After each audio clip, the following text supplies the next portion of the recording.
we talk about? And Bob is good about everything that you just said at the beginning. Okay, all right. Very. Or, I have out on the Bob, how field. long have you been chair of the airport committee, or on the airport committee? I think I came on in about 68. Oh my goodness, I didn't realize that. 38 years or so. Great. 37 years. Good evening, everyone. Welcome to Fairfield City Hall. This is another edition of Inside Fairfield. I'm Mayor Ed Malloy. And this evening, it's my pleasure to have as guests Mr. Bob Glocke, who is chair of our airport committee, and Mr. Robert Lyons, who is head of our flight service out at the airport. And gentlemen, if any of our audience doesn't fly a plane or drive up north every once in a while, they may not be aware that we've made a lot of progress on our new runway. And in fact, we're getting close to having a grand opening and a dedication. Can we talk a little bit about what's been going on over the last few months? Bob, I'll ask you.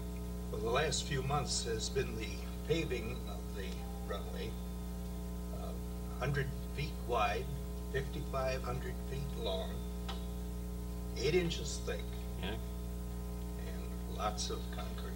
Compare that to the runway we have right now in terms of width, length, and depth of concrete. Well, the present airport is a blacktop surface. It doesn't have the weight carrying capacity of the new one, and was one of the reasons why it had to be changed. Plus, it's only 4,000 feet long and 75 feet wide. Right. And Robert, from your perspective running a flying service, what limitations or what things that can we expect to have as better features having a longer runway now? Well, of course, the longer runway is going to help tremendously for the business aircraft, and actually even the twin-engine, piston-twin airplanes also are going to benefit. Now they're going to be able to take on full fuel in hot conditions and go to their destination, which that's basically impossible in any jet that comes into the Fairfield Airport at this time. Also, the benefits of having a precision approach is also going to benefit for other traffic that can't get into other airports that need to come in to an airport like Fairfield that's close by with the precision approach, and maybe even go to another community because they don't have a precision approach is also going to make a big benefit for the airport. Okay. Bob, now I just asked you before we went on, but I didn't realize that you have been part of our airport committee since 1969. And you have dedicated a lot of years, and certainly you probably know as much as anyone about the history of the airport. We started this project through a master plan probably about 10 years ago. 15 years ago? Okay. Tell me just in kind of a capsule some of the steps that we've been through that led us to this stage. Well, to get federal funding, and now of course also state funding, but at that time the federal required that there be a plan that extended out about 10 years. And so we followed through with that, decided we'd better do that. Mm-hmm. We looked at our airport. It was just, at that time, we were just beginning to get bigger planes coming in. And our 4,000-foot runway was very limited. So that caused us to look at it. We brought in outside consultants, and they did a neutral study of the possibilities and the things we needed. Mm-hmm. And they said, definitely you have to look at something longer to accommodate these bigger planes that already are trying to get in here. Right. Now, and how much of the use and the busyness of our airport factored into those recommendations? I mean, I know that we started to see bigger planes, but weren't we also seeing more planes at the time? More planes, right. But it's the big ones right. that caused the size of the runway to be changed. Right. Now, in pursuit of the federal funding, as we fall within a regional jurisdiction of the FAA, and a lot of our petition for funds goes through that region, and there are a lot of people looking for those funds. How is it that we were fortunate enough to be made available for those funds? I think primarily because we started 15 years ago and we're ahead of the crowd. Okay, that's a good point. That's a good point. And you'd mentioned the state has been involved also. I know they've been supportive of our airport development, but they've also contributed funds. The way the funding is transmitted through the channels, anything we request has to go through the state first. Right. And they have to approve of it.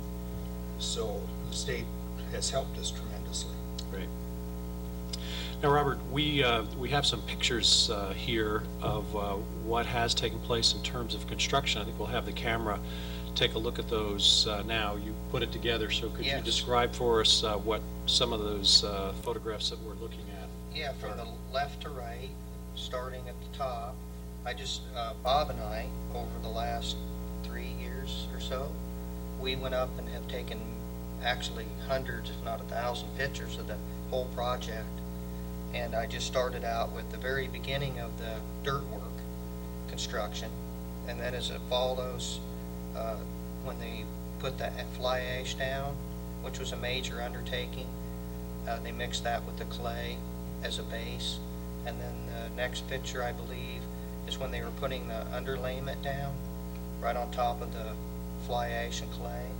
And then on top of that, the gravel went down. How many inches was that? 4 inches. What is the underlayment? Underlayment is just like a Plastic. tarp. Plastic fabric. Like Exactly, it's a vapor fabric. barrier. Okay. Mm-hmm. And then as it proceeds with the actual concrete, and it shows the concrete there being laid, poured, and then the last picture is the electrical vault for all the runway lighting, and it all goes into one building that sits on the airport. Now, you mentioned the electrical lighting. Are we getting an upgrade in terms of the lighting that we have on our runways now? We're getting an upgrade on the runway, and also the taxiway, when it will be finished, will have all new taxiway lights also. Okay. And all new. Our age of our lights are coming up for 40 years old on most of it, and it's deteriorated. We've had a lot of problems in the years, so they decided to put all new cables and lights in. How do you distinguish between the runway lights and the taxiway lights? Taxiway lights are all blue, and the runway lights are going to be an amber white, depending on which way you're coming down the runway. Okay. And I know that there is going to be some refurbishing of the existing runway into a taxiway. What does that entail, and when does that work take place? More than likely, it'll start next year, and it'll consist of extending the existing runway to 5,500 feet, and then cutting it down on width to, I believe, 35 feet, and then they're going to overlay it with concrete. Oh, so the taxiway will be 5,500 feet as well? Yes. Okay. Okay, so not matching the same width as the runway that we have right now? They'll cut it down. Or cut it down? Cut it down, yeah. Okay. The process for redoing the taxiway is kind of interesting because instead of tearing out all of the old asphalt, they're going to repair the existing asphalt and then put the concrete right on top of it. Oh, interesting. Yeah, I'd save quite a bit of money. It's called Whitetopping. Okay. And how thick is the concrete top that'll go on top? About 4 inches. 4 inches. Okay. But you've got all that support underneath. Absolutely. Yeah. If I would think that base is stable, and I think they know probably where a lot of the unstable areas are. By now, they can certainly shore those up. So it's all been cored. Okay. They know exactly what's underneath. It's an Very good. amazing process. Watching the engineer at Crawford Murphy and Tilley is amazing. Okay. The process involved. Very good. Now, getting back to the dollars, do you have a record of what this whole project has cost and what stages we've gone through? I have an update as of August 3rd. Okay, that's close enough. this has been a real bargain for the community. I understand that. Where else can we get $1's worth of new construction for 5 cents? The Well federal put, well put. The federal government pays 95% of it. Right.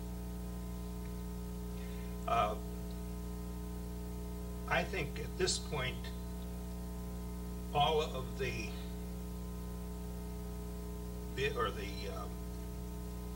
phases of it have been approved. And so we know exactly how much the total will be. Okay. And that will be $9,385,114. And of that, we have to provide $550,000. So it's a real bargain. It is. It is, no question about it, and a real opportunity to upgrade our infrastructure to keep us competitive. Back when we started talking about a new runway, one of my concerns, and of most of the airport committee, was that the existing runway, being as old as it is, was deteriorating. Right. It would cost more than $550,000 just to rehabilitate that. And that does not include in lengthening it and having more facility. And then if you were a community that was starting this process now, you're looking probably at least 7 to 10 years to go through the complete process of planning and acquiring land and building and all of those kinds of things, and you may end up doubling that price to begin with. Everybody I've talked to at state and FAA meetings have said it takes 10 to 15 years.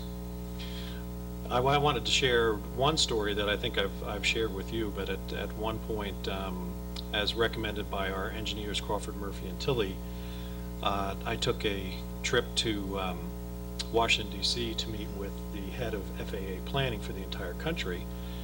And we got a lot of help from Senator Grassley's office to get that appointment. And we went into the appointment and we met with the director, and just happened that she was a woman who had gone to college in Iowa. She, I believe, was Briarcliff College, so she knew the state and she knew of Fairfield. There were 2 engineers that were sitting in on the meeting as well. And we were pitching our community because we wanted to move up in terms of the funding sequence. We wanted to apply for some of these discretionary funds that the FAA would have at the end of the year. What was quite interesting was that while we were giving our pitch, we were talking about a number of the companies that are unique to Fairfield, and we talked about Dexter, and we talked about Harper Brush, and we talked about Chapel Studios. And when we got to Chapel Studios, one of the engineers was a marathon runner. And they said, I had my picture taken by that company. And so it really warmed up the room, warmed up the environment, and I think they knew they were dealing with a solid community, and things, I think, moved pretty well from there. It was a fun visit, and it was a fun meeting to be a part of. Now, we're getting to a stage where we want to share this excitement with the rest of the community, and I know we're planning a dedication service. Bob, can you talk a little bit about Bob Lyons I can talk. can tell you more about it than I can, because he's organized the fly-in for it. Great. On September 9th, we're going to have basically a drive-in fly-in, and the public's welcome. We want the public to come out and see the new runway. And we're going to have a breakfast in the morning, sponsored by Hy-Vee and Fairfield Flying Service. And then we're going to have airplane rides, helicopters coming in. Many airplanes will be on display. We're working on military flybys at this time. And then at 10:30, we're going to dedicate the runway, new opening of the runway. And hopefully there'll be many people that we've invited, too many to name off at this time. And then airplane rides and possibly a lunch. And it should last around 1 to 2 o'clock in the afternoon. Great. Well, we're really looking forward to that. We do really encourage the public to please come out for that, because I think it'll be a lot of fun. It'll be the only opportunity to walk out on the runway. Yes, Yeah. exactly. So we do it. Like when we opened up our new county jail, and you got a chance to sit in a cell. It was probably your last time, unless. So, But So we do look forward to that date. Again, that's September 9th, Saturday. Okay, very good. And that'll be rain or shine, because we'll move things inside one of the hangars That's if correct. it does rain. Okay, excellent.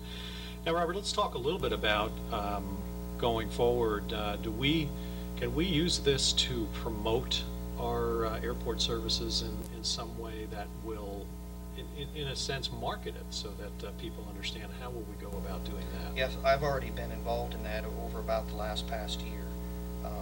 There's many, to begin with, AOVA for one, many other organizations that I've already talked to. I've been promoting the airport for actually about the last 5 years, when I knew it was going to be a solid opportunity that this was going to go forward. And I've talked to many businesses in town, and a couple of which has many jet activities that are going into a tumult this time, that I've spoke with on a personal basis, that they're really anxious for the runway to come open. Great. That's great. Now, I think people wonder about, the question does come up, commercial travel out of Fairfield. Is that something that in the near or distant future that is a possibility, and in what kind of capacity would that be? It could be a possibility, but at this time, it's probably not likely because of the new TSA restrictions. It would be a pretty major undertaking financially for the Fairfield Airport to do such a thing. It would require a presence of a fire crew on the airport, and that's just the very beginning. Okay. Many security aspects have changed over since 9/11, and it's getting more difficult and difficult. It would be very hard to have 130 or actually 141 carrier come into 139 carrier come into the airport. Okay. But it could happen. I would expect that would be the case at this time. Now, the other thing that I've read about over the last 5 years in business magazines is this whole concept of corporate jets scaling in terms of their maybe luxury, and being a little bit more affordable for smaller business to be able to buy a timeshare in a jet. Actually, recently saw something about an article about jet taxis. So something that would be kind of an on-demand type of a service as well. Is there anything like that that's probably more likely or more possible? Definitely. Actually, there's a new jet called Eclipse, and there's many more besides that one, and they just got certified as of last week, which is going to make a dramatic change to the aviation community, especially the GA airports like ours. Their price range is around $1 million compared to $4 to $5 million on a regular jet. So it's going to change everything, because now more smaller companies can get involved in, like you said, a timeshare. They could own a sixth or even a tenth of it, and the cost would be down to where it would cost to go on the airlines out of Cedar Rapids to Chicago. If you had 5 or 6 people, it's Sure. going to be that kind of cost. Sure. It's going to change general aviation. Is that something that that your flying service could research and market to businesses as that comes available? Yes, and actually, we have been in contact with businesses already. Actually, one business has already committed to an airplane like the Eclipse already. It's about 2 years out. One person's already committed to that, and I expect more to happen. Great. Well, in terms of our master plan, what is our next step? Bob? Bringing it up to date. In our long-range plan, we're talking about a cross runway of 4,000 feet paved. Okay. And of course, that's down the road a long ways, I think. Right. But at least you have to plan ahead. You cannot get any support at all from FAA unless you have these plans listed. Okay. Okay. And I also hear the instrumentation is something that we can take to the next level as well. What is the... Well, when we started out, we thought we would go into an ILS similar to the For the audience, that's instrument landing service. Okay. Similar to what Ottumwa has. Okay. But while we've been building all of this, that has changed considerably. The GPS has come in. They put a couple of new satellites up that correct imperfections. The navigation, okay. In the For an airplane. in the GPS situation. And as a result, they're talking now about giving us a precision approach down to 200 feet. It's very remarkable. We'll be actually one of the only Class 2 airports to have such an approach in the state. Fantastic. Fantastic. Well, again, I think the council, and I hope they'll all be at the dedication ceremonies. I'm sure they will, and many other past council members who've supported this process through the entire number of years that you've been involved. We're very grateful to have gotten thus far, and obviously very, very grateful to both of you for everything that you've put into this as well on the city's behalf. So thank you very, very much. We really, really do look forward to this. It's going to be, I think, a real thrill to get up in an airplane that day and come in and land on our new runway. Yeah, well, Thank you. thank you. My pleasure, and thank you for joining me this evening. I think we'll wrap up now, and we'll be starting our council meeting in the next 5 minutes. I want to thank everyone for joining us this evening for Inside Fairfield, and until our first September meeting, this is Mayor Ed Malloy saying good night, and thank you very much.